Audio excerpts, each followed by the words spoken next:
Hey, welcome to another episode of Why God.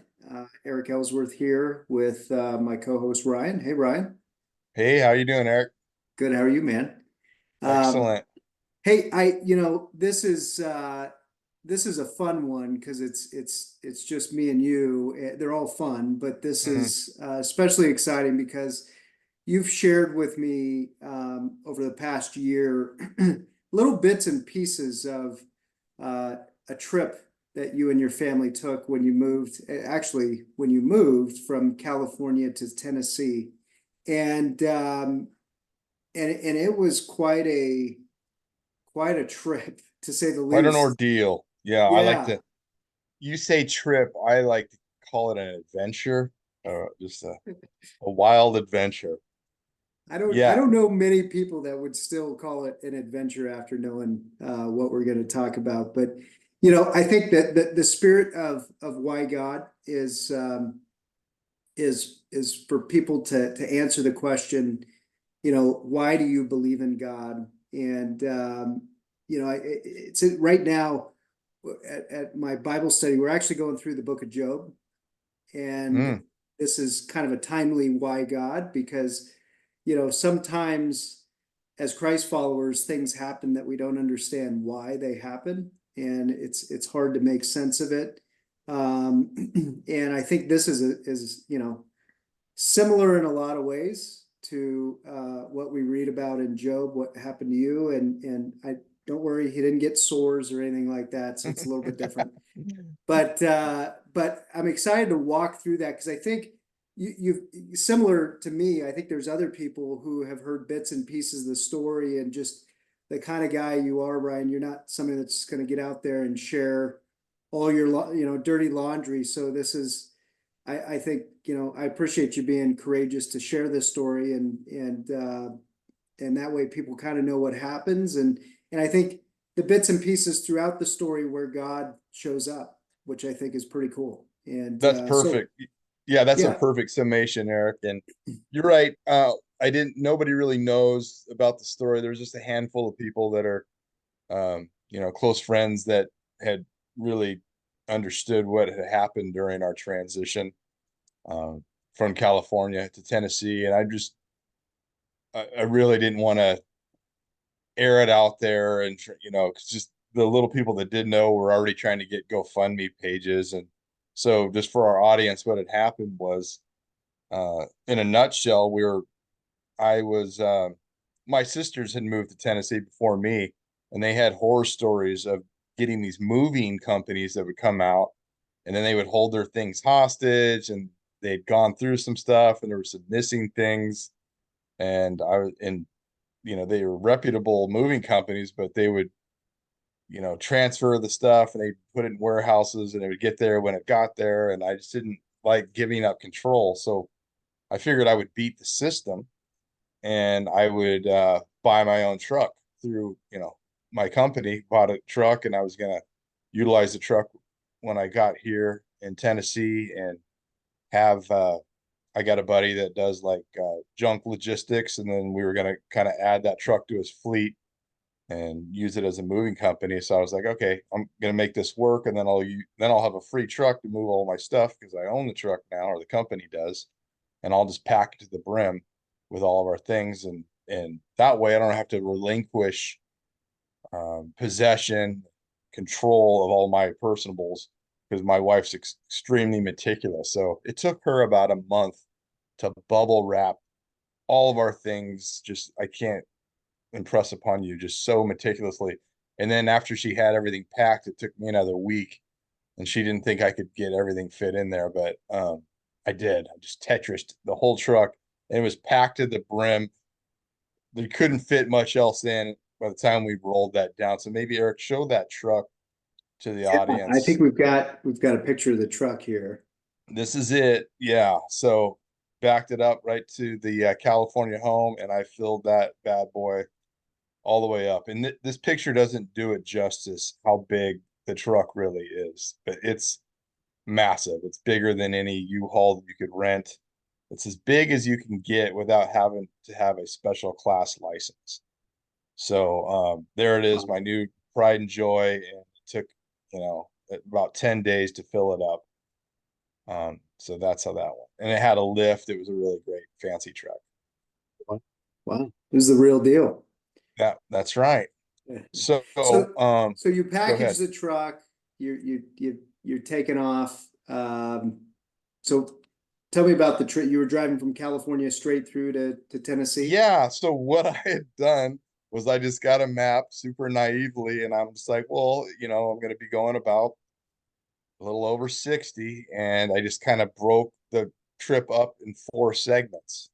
So the first segment took me to Southern California, and then the second segment, which was the biggest stretch, took me from Southern California to Albuquerque, and then I think it went from like Albuquerque to Oklahoma, and then the final stretch was, I think, Oklahoma to Tennessee. So I just did it that simply, and there was nothing. I was thinking I'll just stay along the 40, and it was during the winter times because there was another northern route you could take over the 80, and there was a big storm, so that was not happening. So we are going to go through Albuquerque, and I didn't really know much about Albuquerque other than it was a perfect location. So I just got a really nice Hilton along the 40, and we were going to stay there. But that was the longest segment. It was like a 14-hour drive. So Mm. first segment, no problem, Southern California. Second segment, the longest one, 14 hours. We get into Albuquerque probably like at 11 o'clock at night, extremely tired. And my wife was following along in we have a Ford, not Explorer, but anyways, it's a Expedition. no, or No, maybe it is an Explorer. I don't the know. Ford. Yeah. Anyways, So the whole family's taking the trip. This no, is just my wife and I. So the plan was we want to pack, because it's hard for the kids to transition from California, which they've known their whole lives, and now they have to move to Tennessee. So we wanted to soften that blow. And so we were gonna just, her and I, unpack the entire house, get it set up, get the room set up, get everything set up so there was like some semblance of home, and so they feel comfortable. right, So that was right. the plan. So I had everything, and then she just had the car, and she had like some pictures in there and my printer. So that was all she had in that. And so she went out ahead of me, and she got like some Chick-fil-A, salad, and I just was running on fumes, and I came into Albuquerque really tired, and I noticed right away that it was kind of a seedy neighborhood. You plan ahead. And so I'm like, well, I'm not parking anywhere. I'm going to park underneath a light and a camera in this Hilton Homewood Suites parking lot. But it was still off the 40, and I just had like kind of an uneasy feeling. And looking back now, I mistakenly backed it in, and I put it right underneath my window. So I went in, um, we looked out the window. I showed my wife where it was. I had my Chick-fil-A salad, and I was going to go down and check it out, make sure everything was right. I looked back outside, and uh, to my amazement, it was gone. And so, Hmm. like, my first thought was, this is like 15 minutes after parking, 15, 20 Wow. minutes. It's gone. Huh. Yeah, I only had enough time, go upstairs, eat my salad.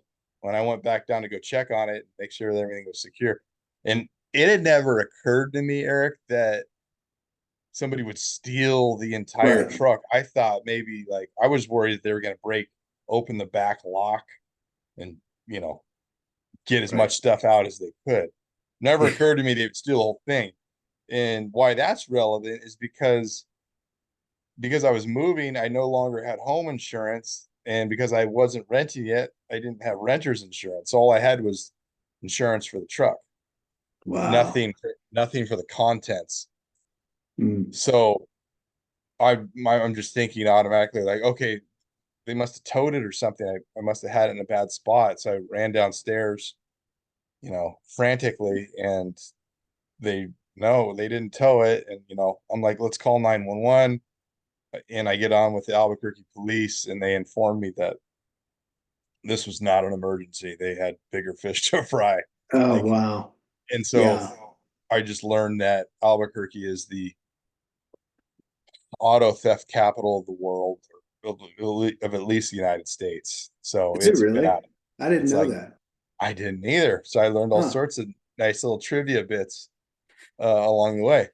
But I don't know. So right there, I'm just hit with a gravity of like, well, everything we owned was in that truck, and now that's gone.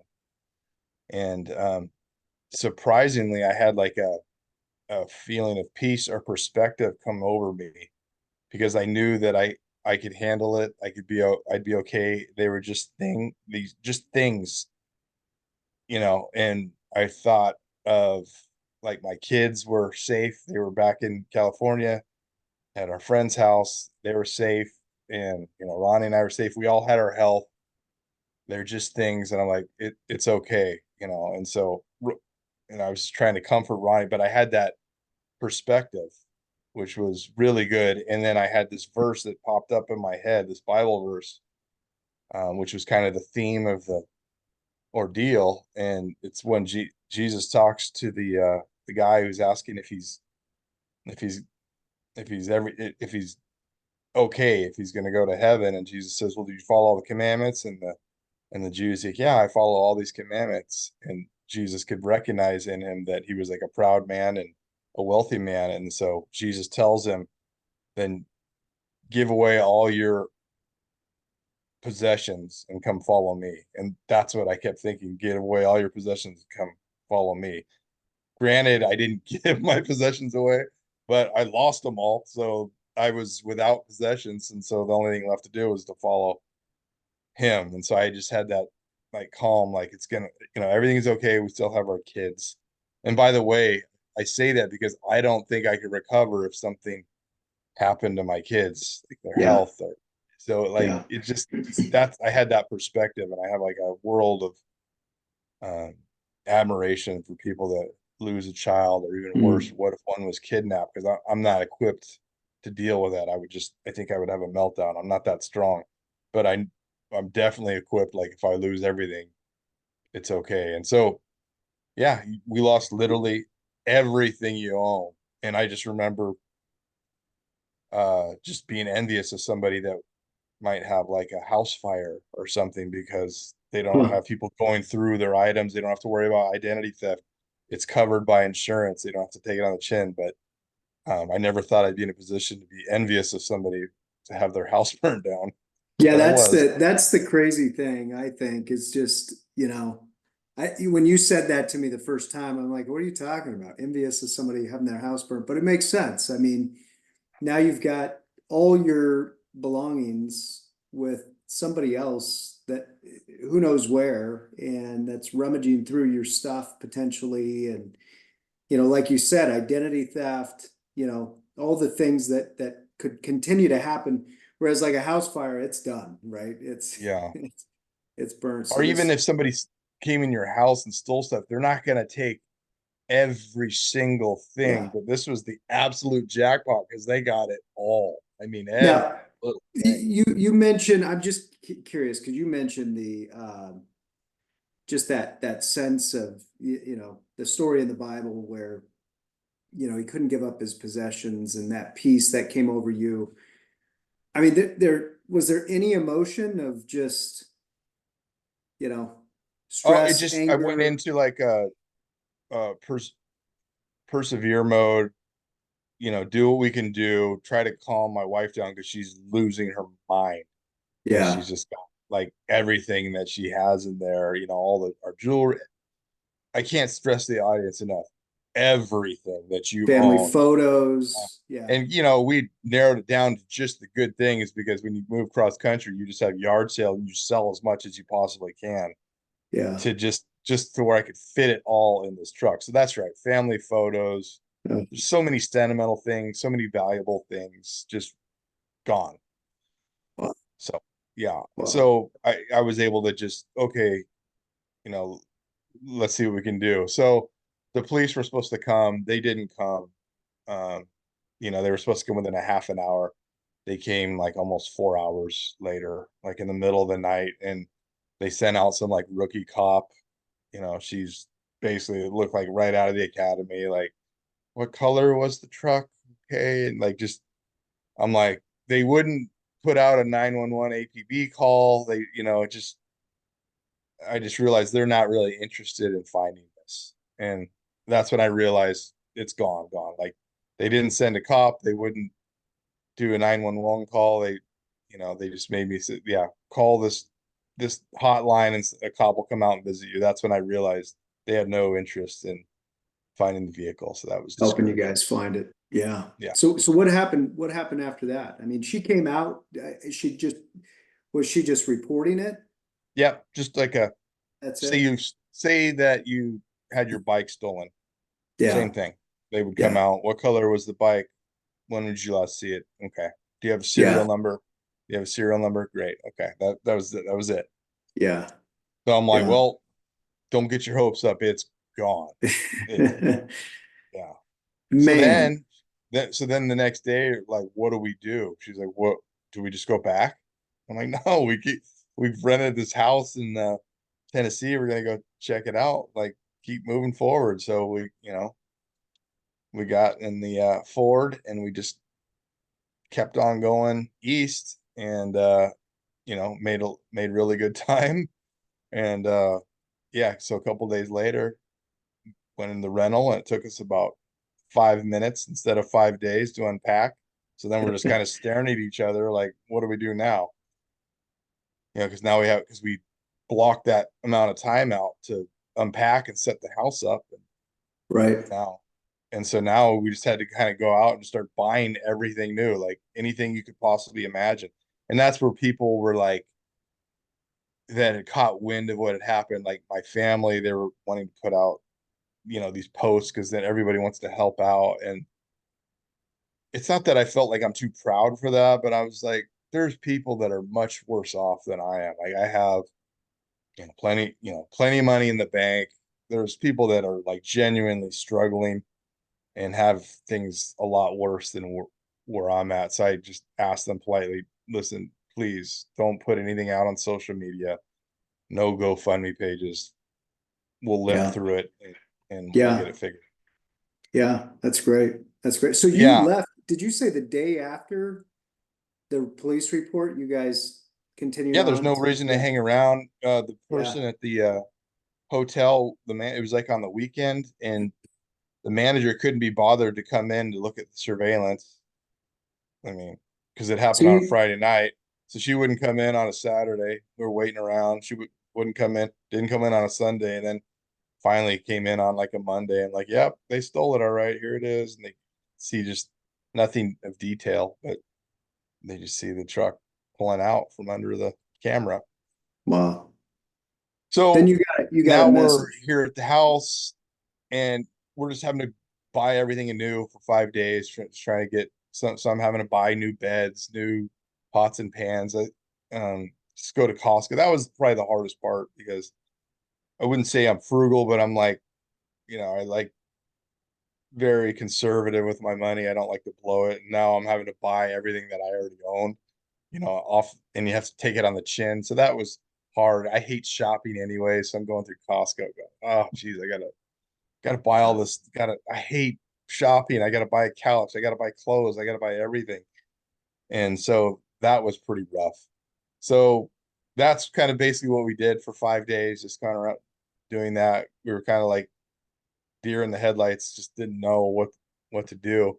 right? So the Right. next day we had to catch a flight back, after being in Tennessee for a week, catch a flight back to California. And Ronnie was pretty mad at first. She didn't really want to pray, but finally I convinced her that, let's just kind of pray. So we did, and what the prayer was twofold. We wanted to pray for help to forgive the people because it was so intrusive to have everything that you own gone.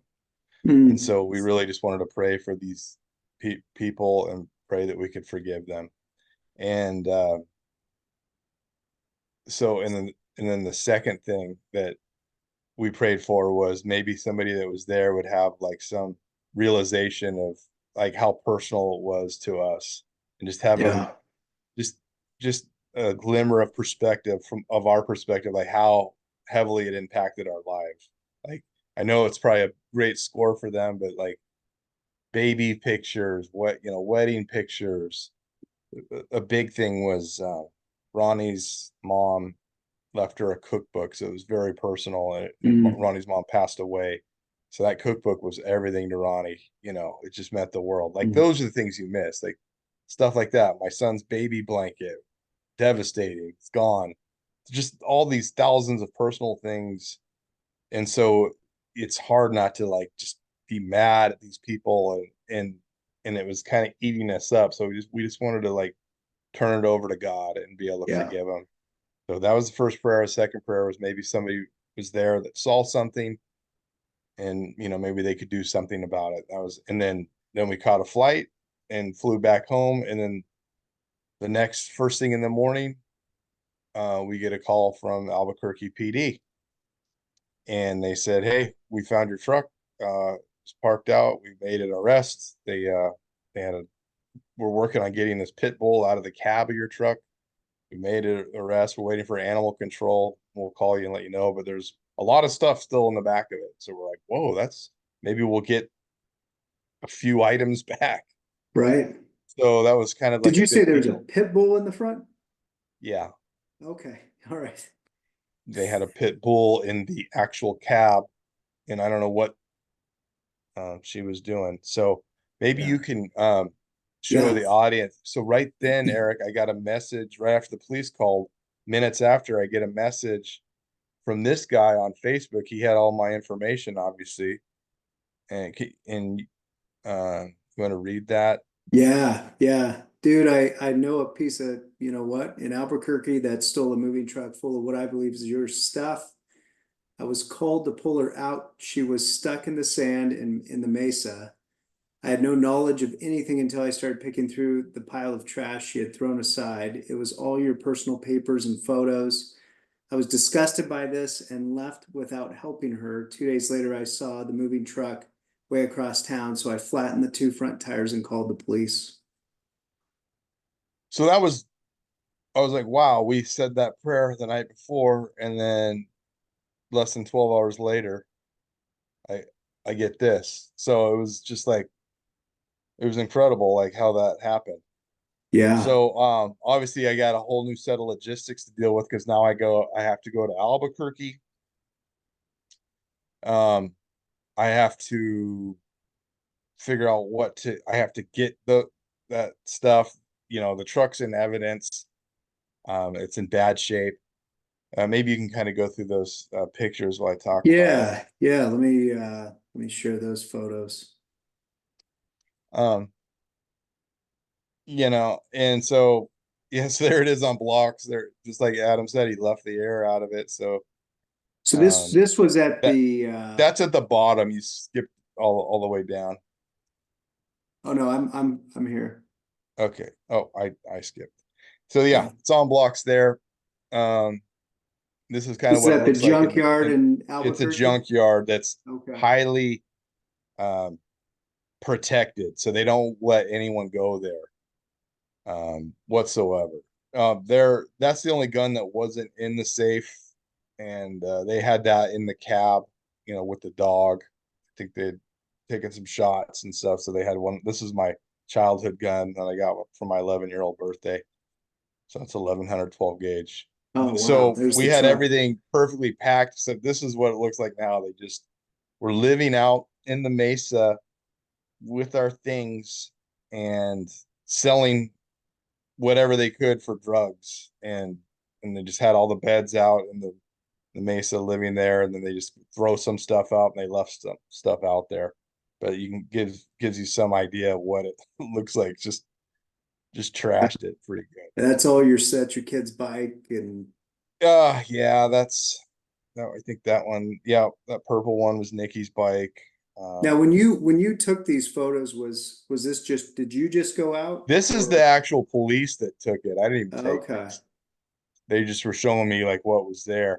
This is the cab. They were smoking crack in there, Huh. so that's relevant because the chemicals in the cab totaled the vehicle. So, because it costs a Gotcha. lot of money to redo it if you're smoking crack in the cab. So, but it was a really nice, clean truck, and this is the state of it now. You know, they were living out of that, and a pit bull out of that. So you can see just how atrocious it is. How long from when it was stolen to when they found it? 9 days. Okay. Okay. So they had over a week. So this is the coordinates of where they were out at the mesa. Adam sent me this because we were going to go out there because everything was just strewn about. And we were going to go out there. So this is where their camp was out in the mesa. They got a lawnmower. I don't know how that didn't make it back. They left that out there.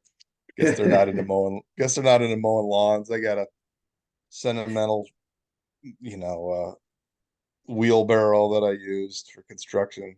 You know, Oh, the this gi. They yeah, they left the my gi out there. jiu-jitsu gi.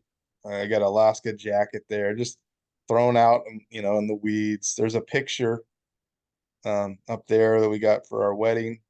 Mm, Um, mm. What was that like? I mean, driving out there, seeing we'd all actually this, never made it. So this Adam guy went he out took and gathered photos. as much as he Okay. could for us, and you'll see he organized it, took a picture. This is it. They just left all your stuff in a pile. Wow. Um, yeah.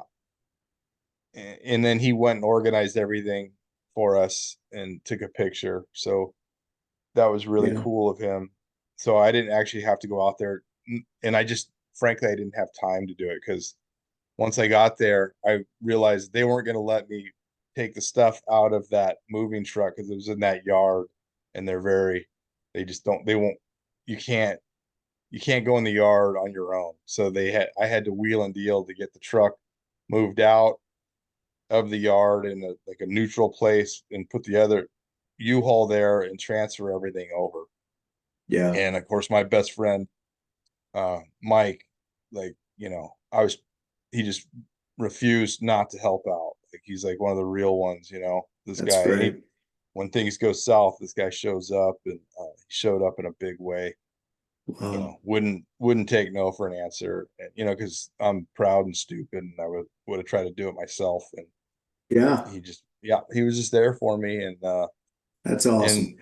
um and then something else happened, like my one of my sister, she told one of her friends that she used to work with, and he actually lived in Albuquerque, and he was trying to help out, and he was just really moved by the story, and he just kept asking to help out, kept asking to help out. And he's a Christian, and he had all these friends, and they were all just ready to help out. So finally, she gave him my number, and he just was like, "Hey, we really want to serve. We really want to serve." So finally, I was like, "Okay, you know." So That's here's where we're awesome. gonna be. And he showed up with a crew of guys, and I Wow. can't tell you how awful it was. We're like in this dirt yard, with like 20-mile-an-hour wind. It's like 42 degrees out. It's just Uh, bad conditions, dirt everywhere. Nobody likes helping people move. Imagine in this state, it's all just junk and sand, and you're having to decipher. And you yeah. know, And I the think you have hardest part some about, photos. You have some photos of that, but okay, so that's our that's who this they is her. arrested, who stole the truck. Her name's, yeah, Kaylin Worker. She's the one that stole it. And it's another story, probably for another day, but the DA was not remotely interested in prosecuting, even though they caught her red-handed. They were not interested in And they prosecuting. just So let her go. like I think she did about 30 days. Okay. And Okay. these are her things that were intermingled with ours. You know, so like I said, she fancied herself as a bit of a Grinch. Yeah, a lot of drug paraphernalia, um, Wow. hypodermic needles. You had to be careful, like, because they were just mixed in with, intertwined with all of our things. That's scary, man. That's Yeah, yeah. Yeah. yeah. My nephew Nate found that. So here they partying out there pretty good. Wow. Uh-huh. Some sort of Just beads. yeah. Yeah. Yeah. Uh, he fancied herself as a bit of an arts and crafts person, so a lot of glue and bedazzle. We got a dream catcher there. Just you know, again, this is all amongst our stuff, unbeknownst to me. And these are Here, the guys that helped. yeah, these are one of the Christian guys, and there was probably maybe started with 10. It was so bad, Eric, that they were just peeling off like left and right. They had to leave. And I Yeah, don't blame them one bit because I can't tell you how bad it was out there. yeah, And thirsty, no breaks, and we only had a certain amount of time to get the contents from truck A to truck B. Well, there was two guys that stayed and they just refused to go. And I tried to let them off the hook. And this guy, he's incredible. And I want to tell the audience about him because his name's Marco, and he was my sister's friend from San Francisco, and he's a Christian, and he's I want to get him on the podcast because he's a really interesting guy. He's very organized, detail oriented. I couldn't make all those decisions like should I stay or should I go, and he was making nice piles for me to, yeah, as we were repacking the new truck. That's the U-Haul. And the interesting thing about Marco is he's a homosexual. Not that that's a big deal, but he's a Christian and he's a homosexual. And I just think that's incredible because for me, it just shows that Christ is one size fits all. And unfortunately, we use that to put a gap between us and other things. And really, what Jesus wants us to do is to, whether it's right or wrong, that's above my pay grade, honestly. But what I know is wrong, because Jesus tells us, is to cast judgment on others. And so when I think of this, I think about like me and my sin as a Christian and how I need to improve before I try and judge somebody like Marco, who's out here serving. When I tried to let him go, like Marco, we got it from here, and he stayed till every last box was away. And I can't tell you how like eternally grateful I am to this brother in Christ, because and that's we couldn't have awesome. done it. Like Mike and I could not have done it without him. So he doesn't even know me, and he and his other Christian friend, they stayed till the end. So the four of us got it done. It took us about 8 hours Yeah, yeah, with yeah. not a single That's break, great. no breaks, no water, no food, just It's amazing. because we were on the That's clock. and I think you're right, Ryan. I think having him on the show would be great. And it's you're right. And he showed up and he was Jesus that day to you, right? Just helping you in your time of need and picking a fellow He, Christ he's believer just up. That's That's right. awesome. He's just serving, and so Yeah, just an incredible guy. And I'm not here to like you know cast my vote like of homosexuality and Christianity and yeah, how it should be or how it shouldn't be. I'm just telling you what happened, yeah. and how incredible he was, helping me, and serving. And that's the spirit he was doing. He was there in Jesus's name, and I just think it was awesome. That's fantastic. And that's your buddy behind him in the truck? No, that's me. Is that you? Yeah, that's me. Oh, okay. You're blurred out a Yeah, little bit. I yeah. thought it was that guy. That's my buddy. That's so we found some of their party clothes in the desert, and you can see this little number. That's not your Yeah, shirt. That's that's yeah. that's just my best friend Mike French. He wouldn't put it on for me. I tried to. Uh, he- so he would only just hold it up. But we had to have these gloves because there was needles and drug paraphernalia. It was about as bad as you can imagine. You could see the floor there behind him. It's just mayhem. Yeah, yeah. Yeah. Unreal. So that's just part of the transfer station. So what Marco was doing, um, he's just making piles and trying to organize certain things because it was like somebody had just shook the whole truck 1,000 times and half of the contents were gone. So he was really helpful with his organization, which I So you can't went and do. got another truck. Did you rent a truck to Yep, I transport rented it? a U-Haul this time. Yeah, yeah. Yeah. Man, So that's unreal. us. That's us doing the transfer from, truck A to truck B. Yeah, yeah, Four of us. Is that the last slide? yeah, yeah. That's it. Yep. That's So that's it. And then when we got to when we when I so then I Mike peeled off and then I drove by myself to Tennessee.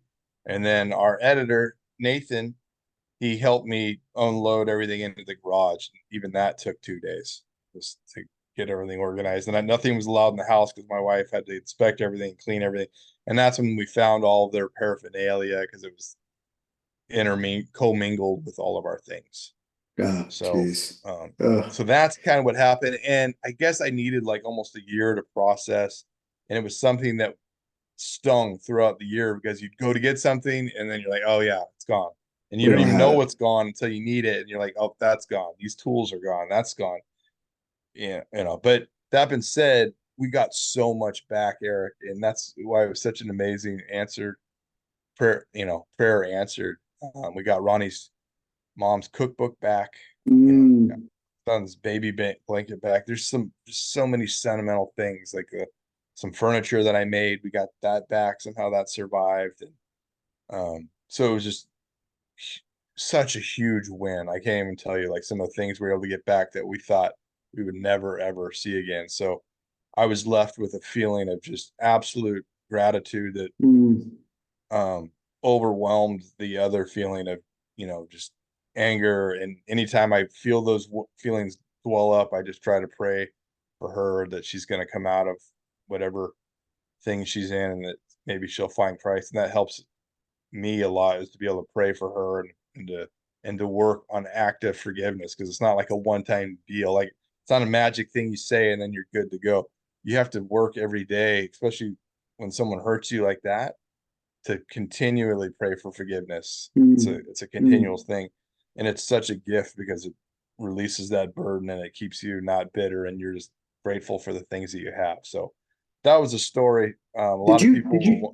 you, you didn't share, sorry to interrupt you, but there was, Adam, you gave Adam a gift when you met Thank you. Adam. Yeah. So Adam, uh, the guy had wrote that thing. He went out to the Mesa and organized that stuff, and he wouldn't cooperate with the police. He knew that she had done it, and he's like, "Hey, man, I just want you to have your things back." And I was like, "You know what? No questions asked. I don't care. I've already given forgiveness. Was he involved? Was he? I don't know, and it doesn't matter because he went out and did that. So I met him out in the parking lot. He was trying to like unload everything by my U-Haul and then just bounced. And I caught him out there and he looked really scared.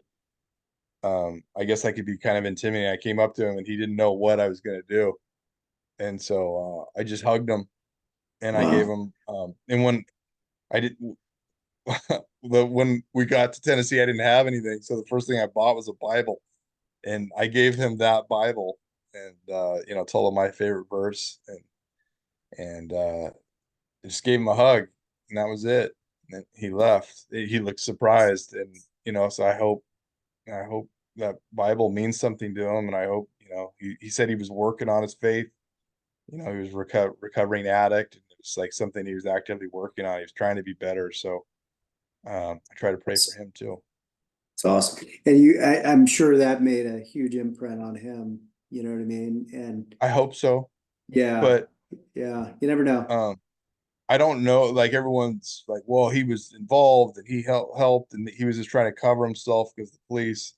Yeah, Like, who cares? Like, yeah, it yeah, doesn't matter. Like, I right. can't concern. I don't want to concern myself with that. Um, and so I just don't. I just pray for their forgiveness, and it's a huge weight lifted, not to have to worry about that, not to have to follow it. Should she have done time? Should she not? It doesn't matter because I forgive them, and I hope it's all good. I got, and now I've weathered the storm, and so now I'm in a place where I can talk about it, and so Was there moments of, I mean, it's incredible just listening to you, the forgiveness and the prayer, you had your faith to, you know, depend on, not fall back on, to depend on and kind of have that mentality of, what am I going to do? I'm going to forgive them. There's nothing I can do now. And if I hold on to anger and bitterness, that's just going to eat me alive. Like, was there moments of that though? Was there moments of for doubt? sure. Yeah. And there still is less now, but Yeah. like throughout the year, I'd go to get like one of my favorite tools and I'm like, oh, Yeah. Yeah. so yeah, it would well up on me. So you have to be intentional with forgiveness. You have to like That's You good. really do.